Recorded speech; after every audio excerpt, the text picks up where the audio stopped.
ফিরে এলাম বিরতির পর বাংলা বলছেতে। তবে বাংলা বলছেতে শুরুর দিকে যে বিতর্কটা যে জায়গায় উঠেছে এবং যথেষ্ট বিতর্কিত এটা বিষয়, নির্বাচনের উপর তো নিঃসন্দেহে বিরোধী দলনেতা তিনি স্বীকৃতি পেয়েছেন, সব ঠিক আছে, কিন্তু এই বিষয়টাকে অত 2 আর 2 4 অঙ্কে কি দেখলে হবে? শুভেন্দু অধিকারীর যে বিরোধী দলনেতা, মুখ্যমন্ত্রী হয়তো কিছু বলেননি, সেই সৌজন্য, অর্থাৎ কোথাও একটা জায়গা থেকে মুখ্যমন্ত্রী একদিকে বার্তা যে জনগণের টাকা কোনো না কোনোভাবে নয়ছা হয়েছে, কালকে স্পষ্টভাবে তিনি ওই জায়গাটায় উল্লেখ করেছেন। কারণ একটা জিনিসকে কনস্ট্রাক্ট করতে খরচ হয়, সেটা যদি প্রাকৃতিক বিপর্যয় যদি তছনছ হয়, আবার সে টাকা দেওয়ার ক্ষেত্রে কত রকম জটিলতা, কত রকমের নিয়ম কানুন, কত রকমের শিষ্টাচার আছে।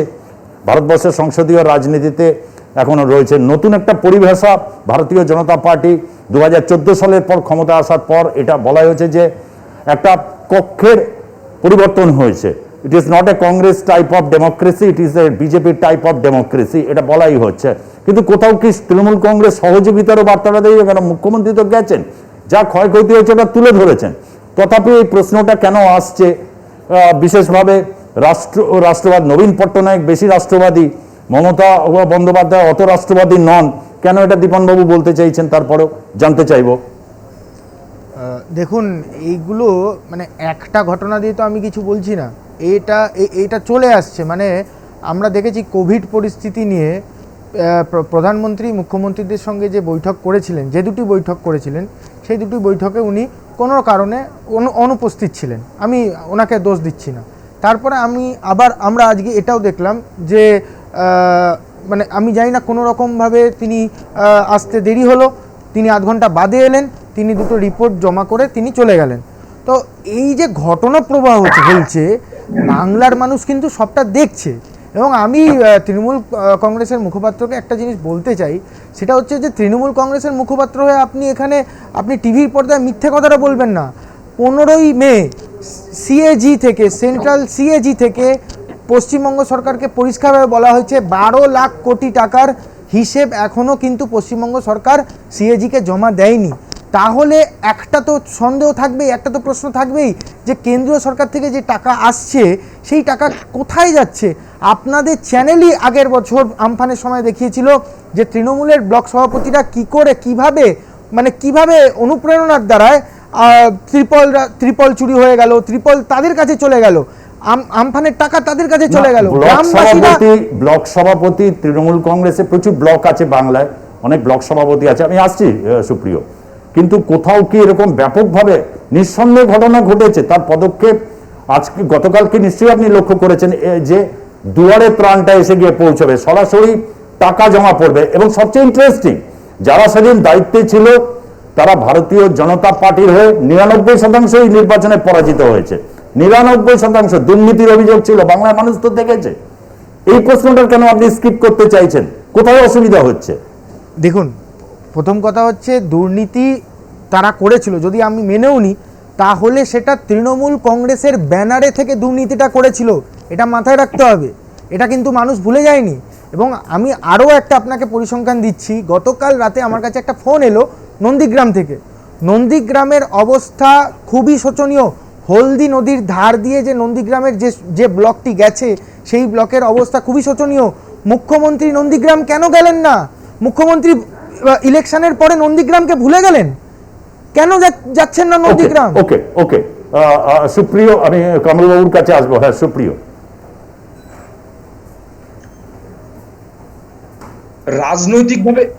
রাজনৈতিকভাবে দেউলিয়া হয়ে গিয়ে, সামাজিকভাবে পিঠ দেওয়ালে থেকে গিয়ে বিজেপি অর্থহীন প্রলাপ বকছে, এবং সেই অর্থহীন প্রলাপের আরো বেশি করে কোনো একেবারে ভিত্তিহীন, অর্থহীন প্রলাপের ভিত্তিহীন একটা অনুরণন আমি বিজেপি সমর্থক রাজনৈতিক বিশ্লেষকের মুখে শুনতে পাচ্ছি।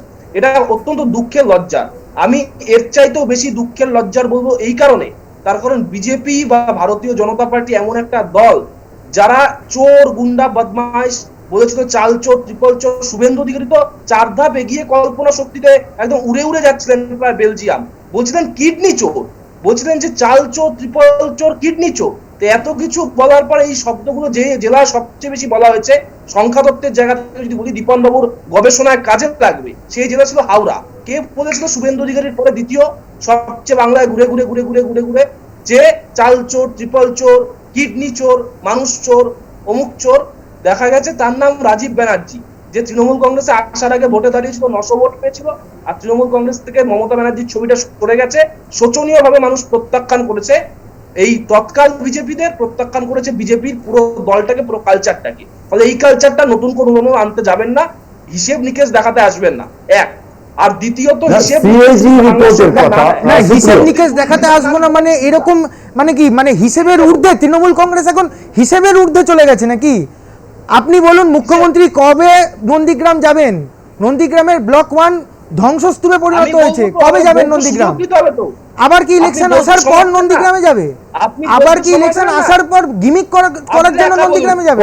আপনি একা বলে যান, মোদি মোদি বলে যান, আর আপনি মমতা মমতা বলে যান, তাতে যদি বাংলার ঝড়ঝঞ্ঝা কম আসে। আমি তো বললাম মমতা বন্দ্যোপাধ্যায় কালকে মিটিং এ বলেছেন ৩,৫০০ ম্যানগ্রোভ স্যাপলিংস কোথায় গেল, কে চুরি করলো? আপনি বলুন মোদি মোদি, কে চুরি করলো বলুন। এক সেকেন্ড সুপ্রিয়, ম্যানগ্রোভটা কে চুরি করলো? সুজিত দা, আমি আনইন্টারপ্রেটেড 2 মিনিট নেব, কোনো ইন্টারাপশন না হলে ভালো হয়।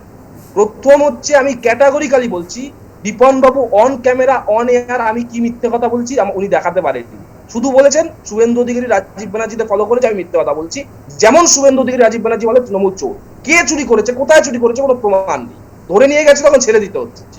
আমাকে বলেছে মিথ্যে কথা বলছে, আমি দায়িত্ব নিয়ে বলছি, মুখপাত্র হিসেবে নয়, বাংলার ছাত্র রাজনীতির একজন হিসেবে। দীপন বাবু রাজনৈতিক বিশ্লেষক হিসেবে R+ চ্যানেলে আজকের এই শোয়ে অন এয়ার অন শো মিথ্যে কথা বলেছেন। যদি প্রশ্ন করেন কোন মিথ্যে কথা বলেছেন, মুখ্যমন্ত্রী প্রধানমন্ত্রীর কোনো বৈঠক অ্যাটেন্ড করেনি। আমরা দেখেছি 1 সপ্তাহ পার হয়নি, মুখ্যমন্ত্রী প্রধানমন্ত্রীর বৈঠক অ্যাটেন্ড করেছেন। ওটা মুখ্যমন্ত্রীর সঙ্গে প্রধানমন্ত্রীর বৈঠক ছিল না, সুপ্রিয় বাবু একটু ইনফরমেশন গুলো নেবেন। ওটা কিন্তু ডিস্ট্রিক্ট ম্যাজিস্ট্রেটের সঙ্গে প্রধানমন্ত্রীর বৈঠক ছিল। এই জিনিসগুলো একটু বুঝতে হবে, এই জিনিসগুলো একটু বুঝতে হবে। এখানে এবং ৩,০০০ না, আমি মানছি দীপন বাবু শুনুন, সুপ্রিয়, আমি মানছি যে জিনিসটা ঠিক, মানে হচ্ছে ওটা মুখ্যমন্ত্রীদের বৈঠক ছিল না, কিন্তু প্রতি পদে পদে একটা জিনিস হচ্ছে মমতা বন্দ্যোপাধ্যায়কে হেয় করার ব্যাপারটা কিন্তু এটা লক্ষ্য করা যায় রাজনৈতিক নানা কৌশলে। এখনো কোথাও আমরা ভারতের বৃহত্তম, পৃথিবীর বৃহত্তম দল, এই জায়গাটা কিন্তু দল, পৃথিবীর বৃহত্তম দল হলে কি হবে, বাংলার 7.5 কোটি মানুষ তো ভোটার, তাদের কাছে কতটা আস্থা ভাজন সেই প্রশ্নে কিন্তু এই যুক্তিতে কিন্তু চিরে ভিজবে বলে আমার মনে হয় না। কোথাও কি তৃণমূল কংগ্রেস কোনো সহযোগিতার হাত বাড়িয়ে দেয়নি? তার রাজ্যের হিসেবে কামরু চৌধুরী বলুন, স্পষ্টভাবে একেবারে ঠিকঠাক অবস্থান নিয়ে বাংলার স্বার্থে আপনি কি বলবেন?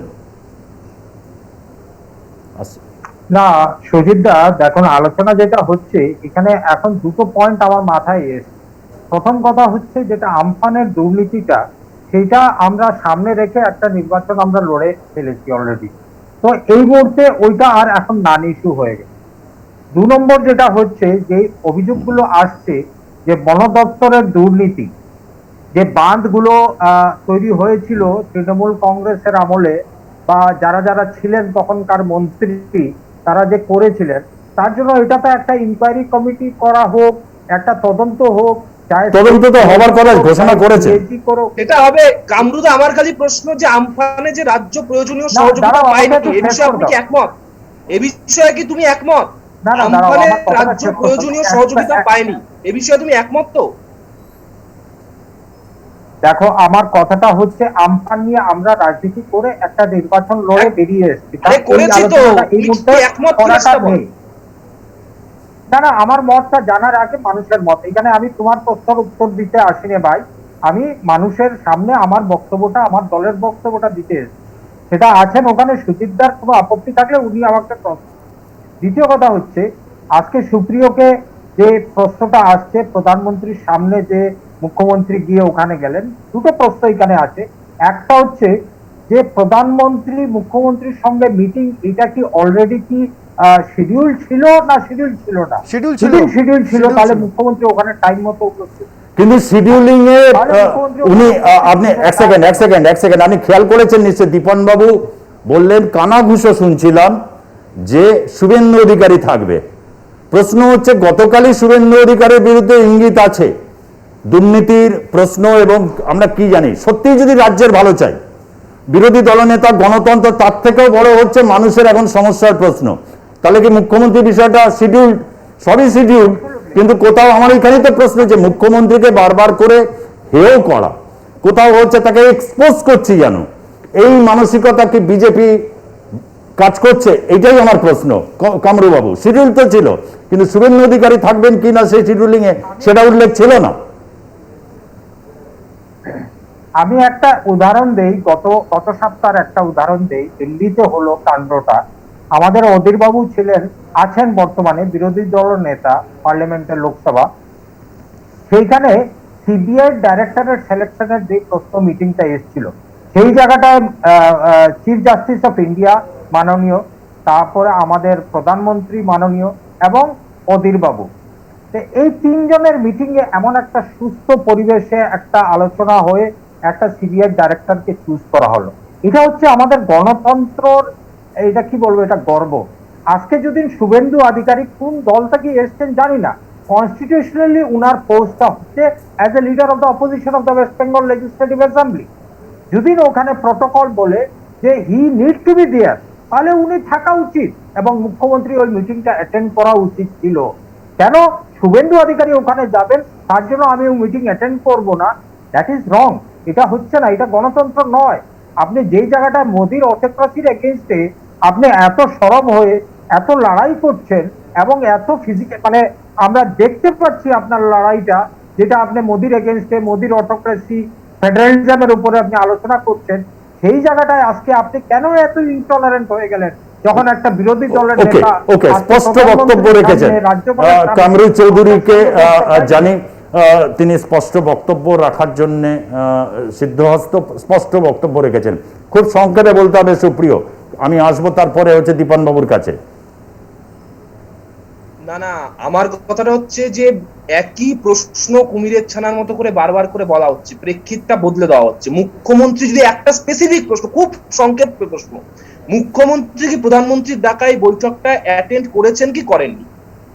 টেকনিক্যালি করেছেন, বৈঠকটা অ্যাটেন্ড করেছেন, মুখ্যমন্ত্রী বৈঠকটা অ্যাটেন্ড করেছেন। টেকনিক্যালি মুখ্যমন্ত্রীর পূর্ব নির্ধারিত বেশ কিছু প্রশাসনিক বৈঠক ছিল, সেই শিডিউলের মধ্যে থেকে তিনি এই বৈঠকটা অ্যাটেন্ড করেছেন। যুক্তরাষ্ট্র কাঠামো, গণতান্ত্রিক পরিষদ, দ্য বিউটি অফ ডেমোক্রেসি, সেসবকে মাথায় নিয়ে, সেসবকে সামনে রেখে, এবং যে জন্য বৈঠকটা, যে জন্য মুখ্যমন্ত্রী থাকা জরুরি, সেই পূর্ণাঙ্গ ক্ষয়ক্ষতি রিপোর্ট সংবলিত একটা পূর্ণাঙ্গ প্রশাসনিক report, administrative report with information, categorical information, সেটা তিনি মুখ্যমন্ত্রীর হাতে, প্রধানমন্ত্রীর হাতে দিয়ে এসেছেন। মুখ্যমন্ত্রী মুখ্য সচিবকে সঙ্গে নিয়ে, রাজ্যপাল উপস্থিত ছিলেন। এর চাইতে বড় গণতান্ত্রিক কি চাইছে? ঠিক আছে, আমি এই প্রশ্নটা রাখছি।